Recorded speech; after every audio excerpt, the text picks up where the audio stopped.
Hello students, welcome to the MC study material channel.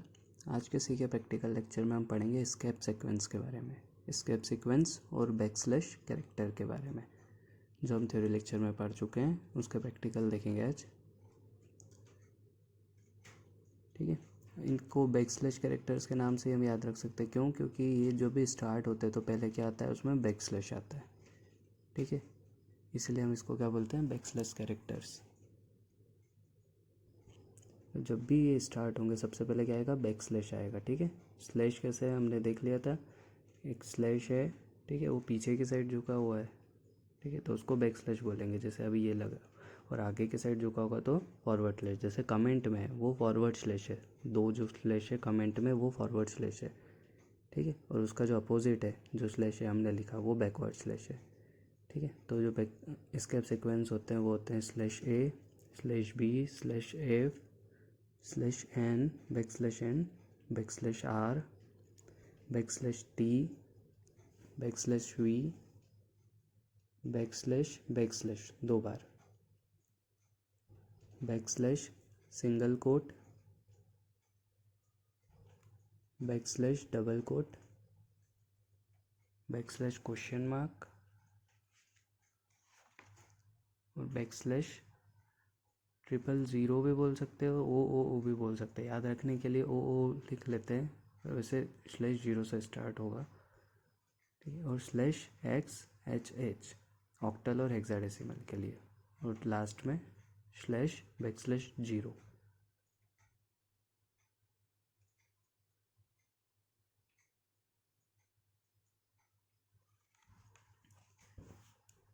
ठीक है, तो ये सारे बैक स्लैश कैरेक्टर्स है, स्केप सीक्वेंस बोलते हैं इनको। स्लैश है मतलब अलार्म या बीप साउंड आएगा। ठीक है, ये साउंड सिस्टम्स में ही हमको सुनाई देगा, ऐसे जनरली हमको सुनाई नहीं देगा। ठीक है, स्लैश बी जो है वो बैक स्पेस है, एक जो हमारा कर्सर उसको एक पीछे कर देता है। स्लैश एफ मतलब पेज ब्रेक का काम करता है, जो हमारे सिस्टम में नहीं चलेगा, हमारे कंपाइलर में। स्लैश है new line, slash R carriage return, सबसे शुरू में ले जाता है। Slash T tab, horizontal tab, slash V vertical tab, backslash को प्रिंट करने के लिए। सिंगल कोट वाला सिंगल कोट को प्रिंट करने के लिए। डबल कोट हमारी स्ट्रिंग में डबल कोट को प्रिंट करने के लिए। क्वेश्चन मार्क प्रिंट करने के लिए स्लैश क्वेश्चन मार्क, स्लैश 000 या ओ बोले ऑक्टल के लिए है। स्लैश XHH हेक्साडेसिमल के लिए है। और स्लैशनल स्ट्रिंग में स्लैश है हमारे इसमें नहीं चलेगा, स्लैश एफ नहीं चलेगा, और स्लैश वी हमारे कंपाइलर में नहीं चलेगा। इसलिए उन तीनों को हमने हटा दिया, पर वो तीनों के काम हमने थ्योरी में देख लिए थे। ठीक है, जैसे अभी स्लैश ए लिखा है पर कोई साउंड आ नहीं रहा, चला के दिखा रहे। स्लैश एफ है, उसमें कोई कैरेक्टर दे देगा, वो हमारे कंपाइलर में नहीं चल रहा है। स्लैश वी में भी कोई सा कैरेक्टर प्रिंट कर देगा, और जबकि उसका काम है वर्टिकल स्पेस या वर्टिकल टैब प्रोवाइड करना। ठीक है, तो ये तीनों कैरेक्टर हमारे इस कंपाइलर में नहीं चल रहे, इसलिए उन तीनों को हमने अभी हटा दिया है। ठीक है, इसके अलावा जो है सिंगल कोट और क्वेश्चन मार्क, ये हमारे कंपाइलर में डायरेक्ट भी प्रिंट हो जाएंगे, मतलब बैक स्लैश के साथ यूज़ करना ज़रूरी नहीं है। ठीक है, लेकिन बहुत सारे कंपाइलर में वो डायरेक्ट प्रिंट नहीं होते हैं, तो हमको बैक स्लैश लगाना पड़ता है। ठीक है, जैसे क्वेश्चन मार्क डायरेक्ट प्रिंट हो गया, और बैक स्लैश लगाएंगे तो भी बैक स्लैश के साथ क्वेश्चन मार्क प्रिंट हो जाएगा। बैक स्लैश केवल एक ज़रिया है बताने का कि हाँ ये बैक स्लैश कैरेक्टर है। ठीक है, प्रिंट उसके बाद का ही सिंबल होगा। ये सिंगल कोट ऐसे भी प्रिंट हो गया, और बैक स्लैश के साथ लगाएंगे तो भी सिंगल कोट प्रिंट हो जाएगा। ठीक है, तो ये इसमें हमारे कंपाइलर में कंपलसरी नहीं है सिंगल कोट और क्वेश्चन मार्क के लिए। जैसे हमने एक स्ट्रिंग लिखी हेलो वर्ल्ड, एक मैसेज प्रिंट करवा रहे हैं हम, इसको रन करा तो क्या प्रिंट हो गया, हेलो वर्ल्ड। ठीक है, अब इसमें हमने लगाया स्लैश बी का काम है बैक स्पेस, कर्सर को एक स्पेस एक कैरेक्टर पीछे ले जाता है वो। ठीक है, जैसे हेलो वर्ल्ड प्रिंट हुआ तो वर्ल्ड के बाद कर्सर था, लेकिन अब पीछे आके कहाँ आ गया, डी पे आ गया। ठीक है, एक और स्लैश भी लगाएंगे तो फिर एक और कैरेक्टर पीछे आ जाएगा। ठीक है, एल पे आ जाएगा। ये हमने रन करा और हमारा कर्सर कहाँ ब्लिंक कर रहा है, एल पे। ठीक है, तो स्लैश बी का काम है कर्सर को एक स्पेस एक कैरेक्टर पीछे ले जाना। ठीक है, जैसे अगर वर्ल्ड लिखते हैं तो वर्ल्ड के बाद डी के बाद कर्सर ब्लिंक करता। ठीक है, अभी हमने क्या लिख रखा, हमारा मैसेज है हेलो वर्ल्ड, ठीक है। लास्ट में कर्सर ब्लिंक करता, अब स्लैश भी लगा है तो कहाँ ब्लिंक करेगा, डी पे, एक कैरेक्टर पीछे आ जाएगा। एक और स्लैश भी लगा है तो हमारा कर्सर कहाँ ब्लिंक करेगा, एल पे, ठीक है। अब कर्सर जहाँ ब्लिंक करता है वहाँ पे राइट होता है, ठीक है। तो जैसे अब मैंने लिखा ABC और कर्सर कहाँ पे ब्लिंक कर रहा है, डी पे, ठीक है। तो डी पे ओवरराइट होके क्या आ जाएगा, डी हट जाएगा, डी डिलीट हो जाएगा, उसके ऊपर ओवरराइट हो जाएगा ए और उसके आगे बी और सी, ठीक है। तो हेलो WORLABC, जहाँ कर्सर होगा उसके ऊपर राइट हो जाएगा वो। तो देखो इसका आउटपुट आ रहा है हेलो WORLABC, ठीक है। जैसे अभी ABC है, जो भी लिखेंगे हम सी के बाद टाइप होगा, तो कर्सर जहाँ भी होगा वो भले ही उस पर कैरेक्टर लिखा हो वहाँ पे ओवर राइट हो जाएगा, ठीक है। तो स्लैश भी देखा हमने। अब देखते हैं हम स्लेशन हम पहले भी यूज़ कर सकते हैं न्यू लाइन के लिए, तो ये लाइन चेंज कर देता है, अगली लाइन पे पहुंचा देता है आगे की चीज़ों को, ठीक है। नई लाइन प्रोवाइड कर देता है, हेलो और वर्ल्ड के बीच नई लाइन आ गई थी, अब वेलकम भी लिखा और उसके बीच में भी स्लेशन है, तो हेलो वर्ल्ड और वेलकम अलग अलग लाइन में प्रिंट होंगे। ये हमने रन करा तो तीनों अलग अलग लाइन में प्रिंट हो रहे हैं। तो स्लेशन क्या करता है, न्यू लाइन प्रोवाइड करता है, न्यू लाइन, और उसके बाद जो भी लिखा है वो अगली लाइन में प्रिंट होगा, ठीक है। अब यहाँ पे लिखा है हमने वेलकम, अब यूज़ कर रहे हैं हम /r कैरीज रिटर्न। ये कर्सर को सबसे फर्स्ट कैरेक्टर पे लिया था उस लाइन के, ठीक है। अगर दो लाइन है तो सेकंड वाली लाइन पे, एक ही लाइन है तो पहली वाली लाइन के फर्स्ट कैरेक्टर पे लिया आएगा, वेलकम के W पे आ जाएगा। ये देखिए कर्सर कहाँ ब्लिंक कर रहा है, W पे, ठीक है। तो /r लगाएंगे तो जो भी कैरेक्टर सबसे पहले लिखा हुआ है उस पे, उस लाइन के सब पहले कैरेक्टर पे कर्सर ब्लिंक करने लग जाएगा, ठीक है। अब कर्सर पहले कैरेक्टर पे ब्लिंक कर रहा है और अगर उसके आगे कुछ लिखेंगे तो वो उस पर ओवर राइट हो जाएगा, जैसे W पे कैरेक्टर, ठीक है। अभी ई पे था /r लिखा तो कर्सर कहाँ जाएगा, W पे, और उसके बाद T लिखा हुआ है /r के बाद, तो T कहाँ पे लिखाएगा, अब जहाँ कर्सर होगा और कर्सर W की जगह है तो वहाँ पे T आ जाएगा और कर्सर आगे शिफ्ट हो जाएगा तो ई पे ब्लिंक करेगा। इसको रन करते हैं तो ठीक है, वेलकम की जगह टेलकम दिख रहा है और कर्सर कहाँ पे ब्लिंक कर रहा है, ई पे ब्लिंक कर रहा है, ठीक है।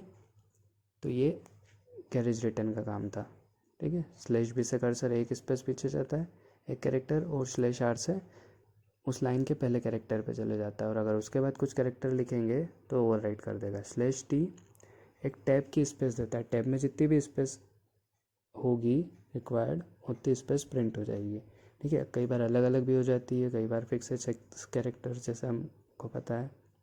इसको रन करते हैं हम, वेलकम टू वर्ल्ड, इन वेलकम टू में भी /t लगाया था और वर्ल्ड में भी, ठीक है, दोनों में अलग अलग स्पेस प्रिंट हुई है। तो टैब पर्टिकुलर जितनी भी स्पेस होती है वो प्रिंट करता है, ठीक है। एक स्पेस प्रिंट करता है, पर /t में जितनी भी स्पेस होगी वो उतनी स्पेस एक बार में प्रिंट कर देगा। जैसे हमारे कीबोर्ड में टैब बटन होता है, सेम वैसे ही काम है। जैसे हमने लिखा हेलो वर्ल्ड और बीच में /t लगाया, तो हेलो और वर्ल्ड के बीच में ये स्पेस है, ये /t के कारण है, एक टैब की हॉरिजॉन्टल स्पेस, ठीक है।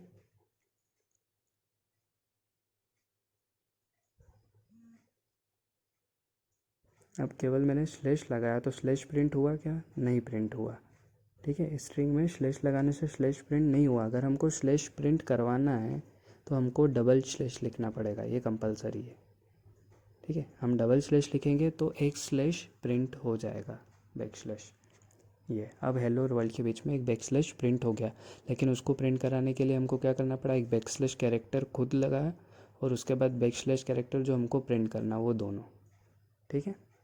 ऐसे सिंगल कोट हमने देखा है कि ऐसे ही प्रिंट हो रहा है इस कंपाइलर में, तो हमको लगाने की ज़रूरत नहीं है। लेकिन जनरल जो कॉन्सेप्ट है वो क्या है, बैक / के साथ सिंगल कोट यूज़ करना, तो हम बैक / के साथ भी यूज़ करके देखते हैं तो भी सिंगल कोट प्रिंट हो रहा है और नॉर्मली भी प्रिंट हो रहा है, ठीक है। हाँ, लेकिन ये डबल कोट के साथ नहीं होगा, ये डबल कोट लगाया हमने तो वहाँ पे हेलो स्ट्रिंग बंद हो गई थी, ठीक है। अब हेलो और वर्ल्ड के बीच में 2 डबल कोट लगाया लेकिन वो प्रिंट नहीं हुए, ठीक है। अब अगर आपको मैसेज में ही डबल कोट प्रिंट करवाना है तो आपको बैक / के साथ उनको यूज़ करना पड़ेगा। जैसे हमने लिखा केवल एक, तो एरर आ गई यहाँ पे, बीच में एक केवल एक डबल कोट लगाया था तो, ठीक है। तो हमने किसके साथ लिखा, / के साथ बैक / और उसके बाद डबल कोट, तो वो डबल कोट प्रिंट हो जाएगा। हम वर्ल्ड के आसपास दोनों साइड डबल कोट लिखते हैं बैक स्लैश के साथ, तो वर्ल्ड के आसपास दोनों साइड डबल स्लैश के साथ जो डबल कोट लगा है बैक स्लैश के साथ वो प्रिंट हो जाएगा, डायरेक्ट प्रिंट नहीं होगा। ठीक है, अब क्वेश्चन मार्क है, back slash question mark direct print हो जाएगा बिना बैक स्लैश के भी, ये ठीक है। और हम बैक स्लैश के साथ यूज़ करेंगे तो भी क्वेश्चन मार्क ही प्रिंट होगा। तो ये कंपाइलर पे डिपेंड करता है अलग अलग।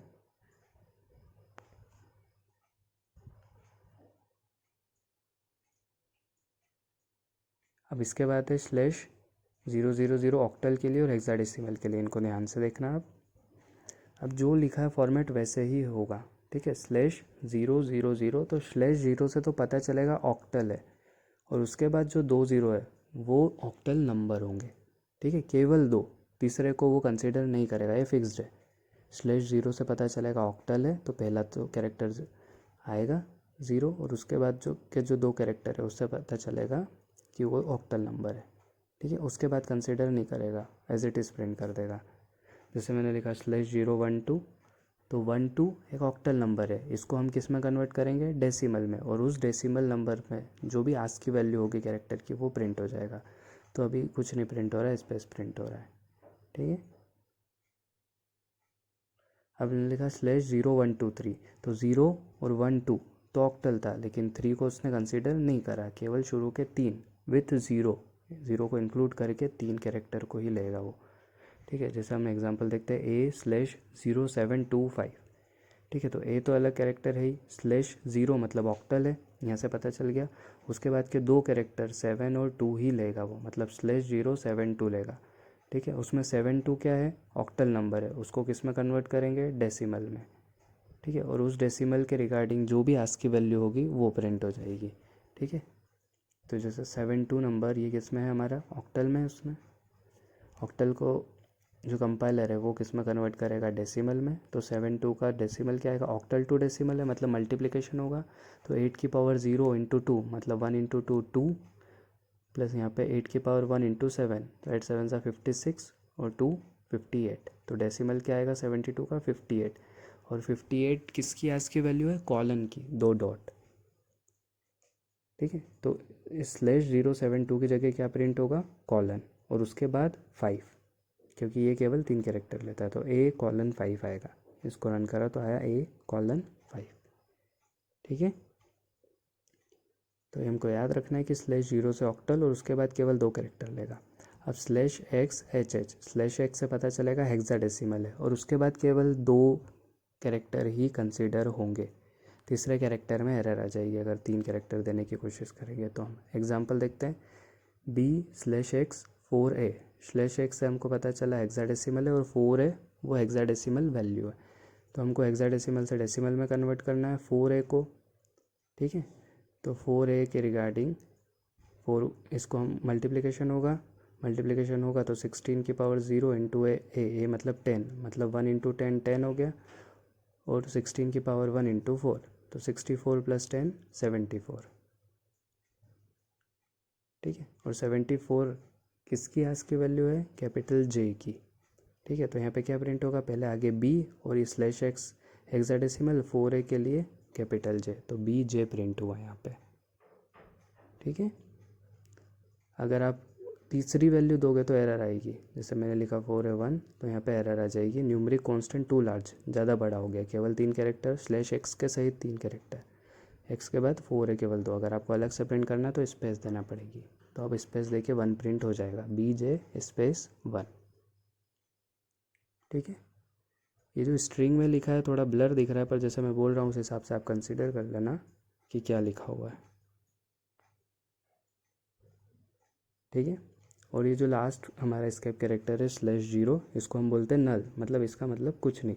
ये यूज़ होता है स्ट्रिंग को एंड करने में, मतलब हमको बताना है कि यहाँ पे हमारी स्ट्रिंग एंड हो गई है। स्लैश 0 मतलब नथिंग, नल। जैसे हमने स्लैश 0 को प्रिंट करा तो कुछ भी प्रिंट नहीं हुआ, कर्सर पहली पोजीशन पे ही है। ठीक है, ये कहाँ पे आता है, स्ट्रिंग के लास्ट में, जहाँ स्ट्रिंग खत्म होती है, हेलो के बाद स्लैश 0, तो हेलो के बाद जहाँ कर्सर होना चाहिए वहीं है, मतलब पता चल रहा है कि स्ट्रिंग ख़त्म हो गई है। इसको इसमें अच्छे से समझते हैं, हेलो स्लैश 0 वर्ल्ड, तो हमारी स्ट्रिंग हेलो पे ही ख़त्म हो जाएगी। क्यों, क्योंकि हेलो के बाद क्या था, स्लैश 0, तो वहाँ पे ऐसा लगा कंपाइलर को, ऐसे ही लगेगा कि स्ट्रिंग ख़त्म हो गई, तो हेलो ही प्रिंट करा। ठीक है, तो ये थे हमारे एस्केप सीक्वेंस या बैकस्लैश कैरेक्टर्स।